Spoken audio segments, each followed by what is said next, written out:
So, Dr. Ganda, the Kisumu County Executive Committee, we've heard from both Honourable Ise and Honourable Iluga about two things. One, that community health is the pillar of the health system, the basis. And two, that there's a whole bunch of national architecture, political infrastructure that's required to support these workers and ensure that they're ready to provide healthcare for all. Evidently, it's at the county level. Kisumu County is a county in Kenya, where the national policy reaches that community reality. And I know in Kisumu County, you have been exploring, on the theme of today's talk, innovative financing mechanisms to mobilize both domestic and donor resources for community health. Can you share how you're not only increasing financing, but ensuring the sustainability of those community investments? So as Dr. Lugo says, Kenya is never going back. Thank you. Thank you very much for the opportunity, and thank you for bringing Kisumu to this platform so that we can share our experiences. First of all, I think you've given the background. Kenya has a devolved system of governance, and we have 47 county governments, which are local governments. And I lead one of those county government departments of health, and that county is called Kisumu. That's where we come from.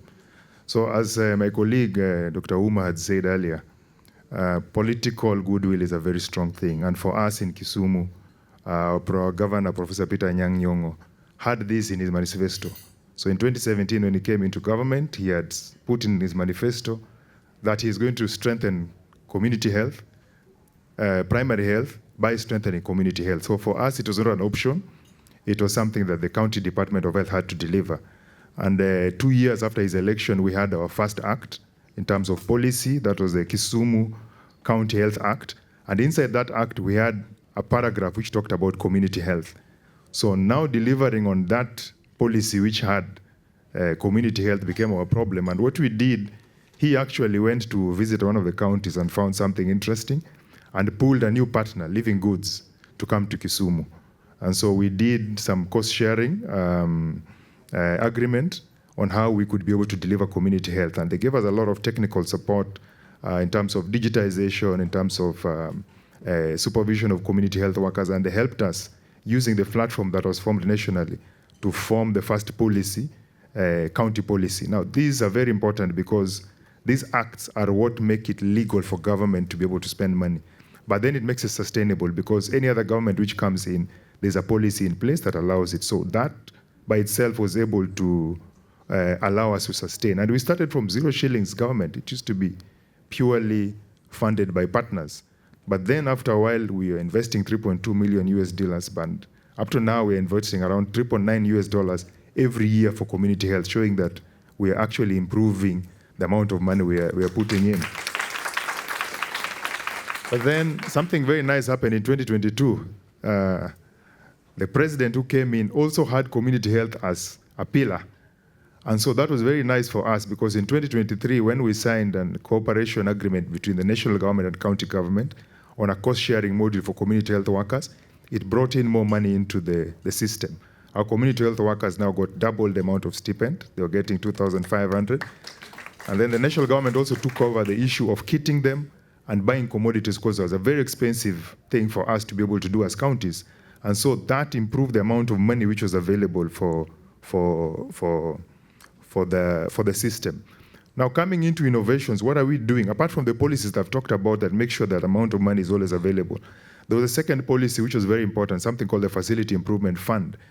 You know, our communities are connected to the health facilities, and having funds in these health facilities, in the primary healthcare facilities, ensures that actually this money can actually be reinvested into the community health systems because the community health workers are linked into that facility. That's the first thing.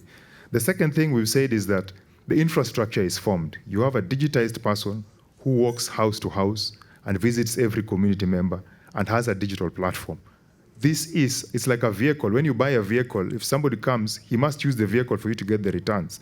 When he buys another vehicle, then you don't get returns on this. So we've insisted that all our partners use this system, and actually it is delivering. One of the nice programs I like talking about is the HPV screening. We use our community health workers for door-to-door a self-collected HPV screening. And the partner, the donor, is able to see, because this community health worker is taking care of 100 people, and so how many people are of that age? They are 70, and it's doing very well. We are doing up to 80% coverage of mothers, and the partners are very happy because it's visible. The second thing we are looking about, how do we leverage this on telemedicine? They are able to walk to the community members and have a chat with the doctor. So there's some community members spend a lot of money to come to the hospitals. They're old, they don't want to come to the hospital just to get a refill. That platform is available for them. We're also using it to deliver medicine. If you're coming for a refill, instead of coming every 3 months, you might not have enough money to buy the whole 3 months. So you get a 1-month refill, and the second month you have to travel all the way to go and get. The community health worker is there for you.